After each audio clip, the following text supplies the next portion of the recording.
How come the connectivity between from forecasting growth look ahead by the central bank, and what is the relationship of the demographic dynamics?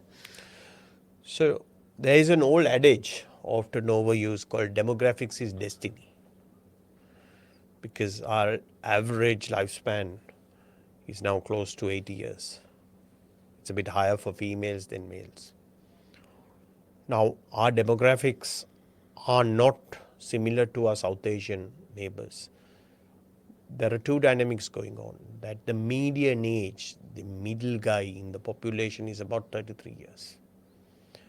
And we have a very fast aging population, that the cohort, the proportion of people above the age of 60 is very rapidly increasing, right?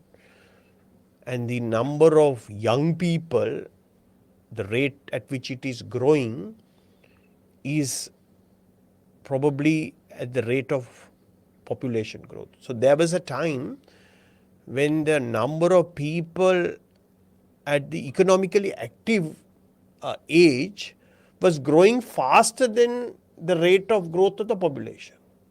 That is called the demographic dividend. In our case, we still are having some growth, but there was a time when it was growing like 2 times the speed at which the population was growing. So if the population was growing at say 1%, the economically active age was growing at 2%. So you had a large bulge, youth bulge coming in. That bulge effect ran out about 10 years ago. Now India, Pakistan, Bangladesh, they are all enjoying that demographic dividend, what is called the demographic dividend. Our demographic dividend was happening, started about 20 years ago. Most of it is gone now. Right? So that benefit of a large youth bulge who will come and expand the workforce, that is now gone, mostly gone. And we had a very high child dependency at one point of time. Now we are transitioning to an old age dependency. So we will have to now support a lot of old people. And if we are going to be a society that, is a civilized society, we will have to care for these people. And it will have tremendous social impacts also, this nuclear family.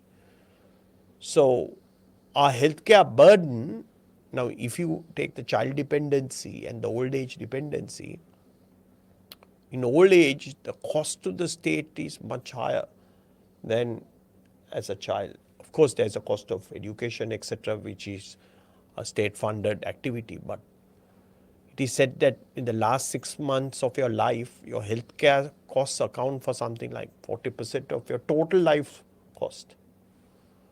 So this old age dependency cost is rapidly rising. And unfortunately, we don't have a universal superannuation system, pension system, where those people have saved for retirement. Because we only have a pension system with the government. That is 15% of the labor force. And that is also unfunded. It is currently at about 2% of GDP. It is projected to go to 4%. So that has huge repercussions about the retirement age, and we will also look at how many people, if we, for example, it's very hard to divorce in Sri Lanka, but if it becomes easier to divorce, a lot of marital units will dissolve. So demographics has a big bearing on the direction of the economy and direction of demand also, because older people require different products. It has a big ramification to savings, because when your population is aging, you generally tend to accrue much more savings. So that is why that session is there.